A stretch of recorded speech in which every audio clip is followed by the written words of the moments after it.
घर में सीढ़ियों के नीचे गलती से भी मत रखना ये 5 चीजें, वरना खिंची चली आएगी कंगाली। और प्रत्येक व्यक्ति जीवन में मेहनत करता है, लेकिन वह कितना सुखी सफल होगा, यह उसके मेहनत के साथ ही भाग्य पर भी काफी निर्भर करता है।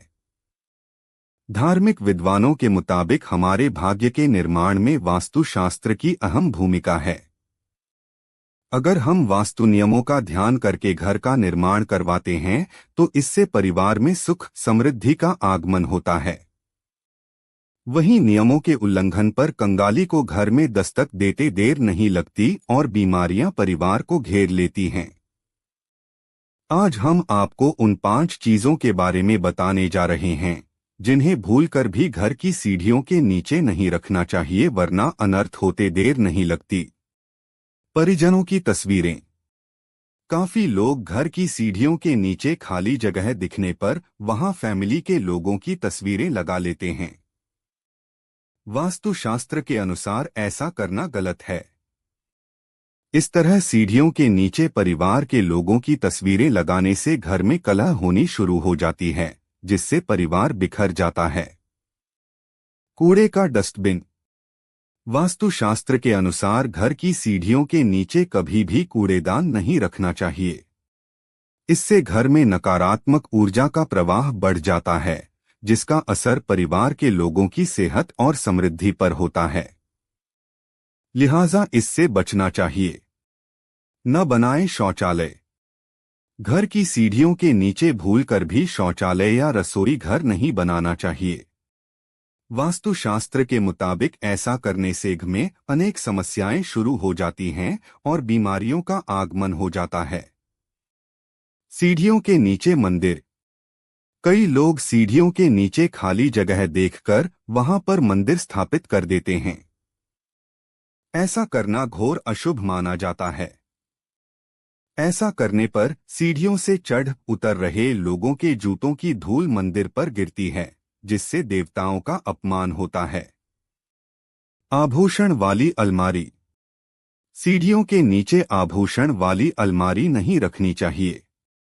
इसकी वजह यह है कि सीढ़ियों पर परिवार के लोगों समेत बाहर के लोगों का भी आना जाना होता है। ऐसे में वे किसी दिन मौका देखकर आपकी कीमती चीजों पर हाथ साफ कर सकते हैं।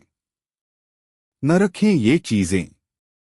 सीढ़ियों के नीचे रसोई घर, शौचालय और मंदिर नहीं होना चाहिए। माना जाता है कि इससे परिवार के लोगों को कई तरह की परेशानियों का सामना करना पड़ सकता है। इसके अलावा स्टोर रूम भी नहीं बनाना चाहिए। अगर आप आर्थिक संकट का सामना कर रहे हैं, तो इसका एक कारण सीढ़ियों के नीचे रखे जूते चप्पल भी हो सकते हैं। इसलिए ऐसी गलती आप भूलकर भी न करें।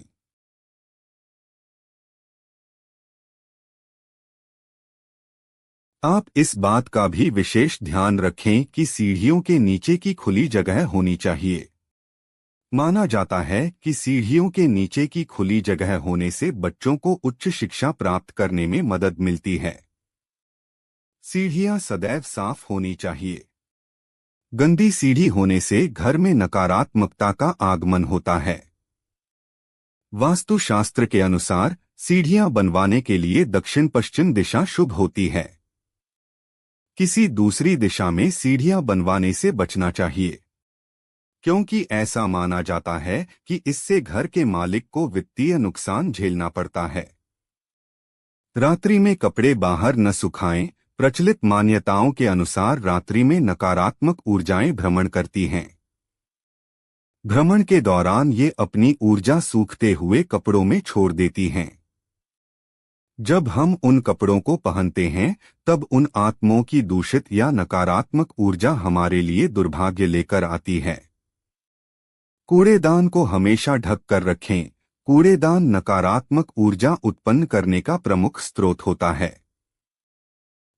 कूड़ेदान को यथासंभव ऐसे स्थान पर ढक कर रखना चाहिए जहां उस पर दृष्टि न पड़े।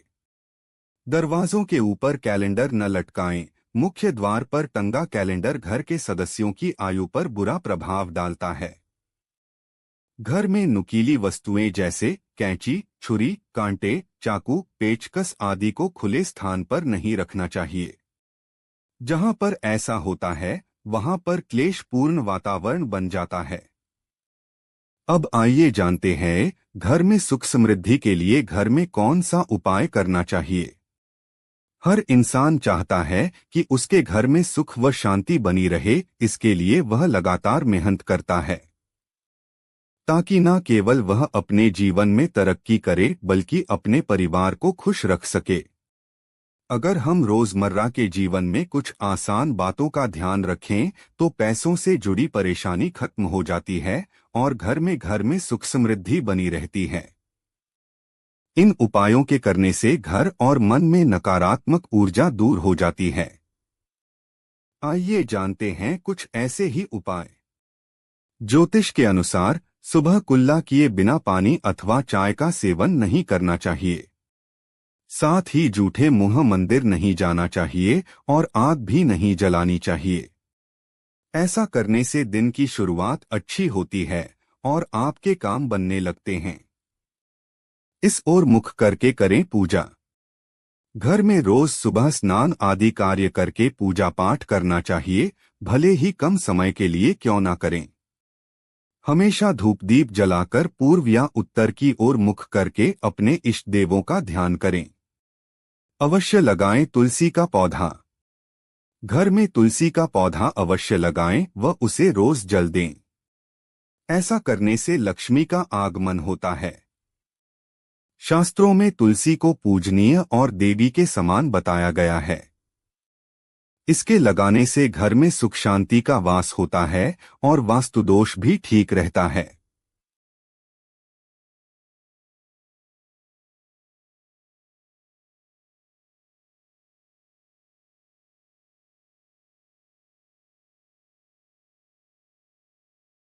करें इस मंत्र का जप।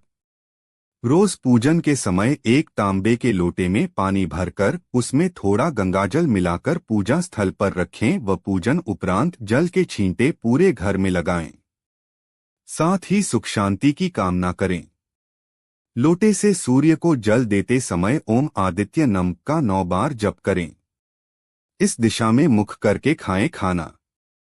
खाना हमेशा उत्तर दिशा की ओर मुख करके रसोई घर या डाइनिंग रूम में ही खाएं। भूलकर भी बिस्तर पर खाना नहीं खाएं। रसोई घर में खाना खाने से राहु शांत रहता है। साथ ही बेड पर खाना खाने से घर में लड़ाई झगड़े होते हैं। घर में नकारात्मक ऊर्जा का वास रहता। करें हनुमान चालीसा का पाठ। रोज सायंकाल गाय के देशी घी का दीपक जलाएं और हनुमान चालीसा का पाठ करके आरती उतारें। भूलकर भी देवी देवताओं पर चढ़ाए गए फूल घर में ना रखें। हमेशा उन्हें पवित्र नदी में प्रवाहित कर दें। घर में सुबह सुबह कुछ देर के लिए ही सही, लेकिन भजन अवश्य लगाएं। घर में कभी भी झाड़ू को खड़ा करके नहीं रखें। उसे पैर नहीं लगाएं, न ही उसके ऊपर से निकलें, अन्यथा घर में बरकत की कमी हो जाती है।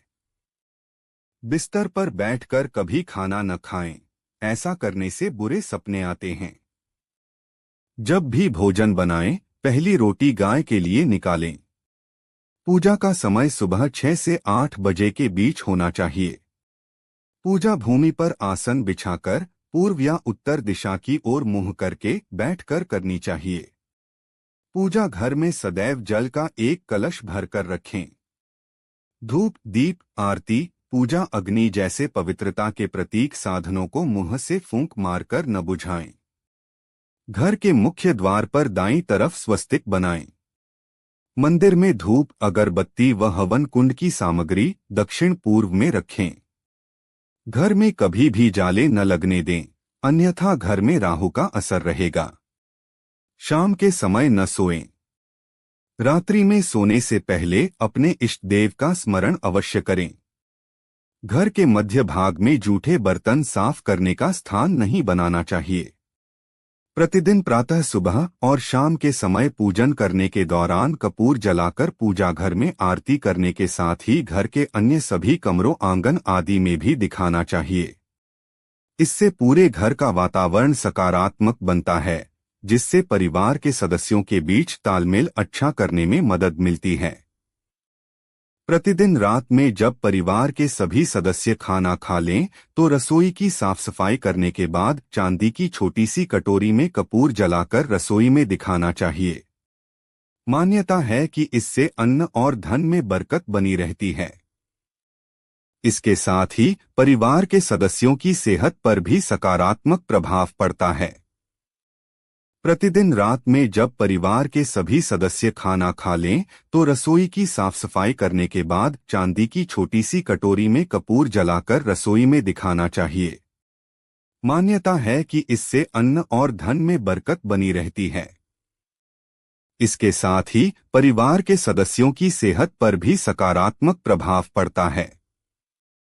झाड़ू न लगाएं। आप कभी भी सूर्यास्त के समय या बाद में भूलकर भी झाड़ू न लगाएं। माना जाता है कि इस कार्य को करने से धन की देवी मां लक्ष्मी नाराज होकर घर से चली जाती हैं, जिससे आपको धन की कमी का सामना करना पड़ सकता है। इन तस्वीरों को लगाएं। आप घर में उड़ते हुए पक्षी एवं पहाड़ की तस्वीर को घर में जरूर लगाएं। ऐसा करने से घर में सकारात्मकता आती है, साथ ही आपके काम बनने लगते हैं। मां लक्ष्मी की तस्वीर लगाएं। आप भी घर में धन का लाभ चाहते हैं तो धन की देवी मां लक्ष्मी की प्रतिमा घर में जरूर लगाएं। साथ ही उनकी विधिपूर्वक पूजा अर्चना रोजाना करें। ऐसा करने से आपको धन की प्राप्ति होगी। साथ ही मां लक्ष्मी की कृपा आप पर सदैव बनी रहेगी। कपूर जलाएं। वैसे तो कपूर को पूजा के समय जलाया जाता है, लेकिन आप रात के समय सोने से पहले घी में कपूर को डुबोकर जरूर जलाएं। इसके साथ ही उसके धुएं को पूरे घर में फैलाएं। ऐसा माना जाता है कि ऐसा करने से घर में शांति बनी रहती है। साथ ही घर की नकारात्मक ऊर्जा बाहर निकल जाती है। लाफिंग बुद्धा। वास्तुशास्त्र के अनुसार आप घर में लाफिंग बुद्धा रखते हैं तो इससे सुख समृद्धि का प्रतीक माना जाता है। अगर घर में लाफिंग बुद्धा लाते हैं तो जीवन में खुशियां आती हैं। इसके साथ ही आर्थिक तंगी से हमें छुटकारा मिलता है। इन उपायों को ठीक से करने पर कुछ ही दिनों में चमत्कारी परिणाम दिखेंगे। नोट। उम्मीद है आप सभी को वीडियो पसंद आई हो तो चैनल को सब्सक्राइब और वीडियो को लाइक जरूर करें। यह तमाम जानकारी जनरुचि को ध्यान में रखकर दी जा रही है। ज्योतिष और धर्म के उपाय और सलाहों को अपनी आस्था और विश्वास पर आजमाएं। कंटेंट का उद्देश्य मात्र आपको बेहतर सलाह देना है। इस संदर्भ में हम किसी प्रकार का कोई दावा नहीं करते हैं। धन्यवाद।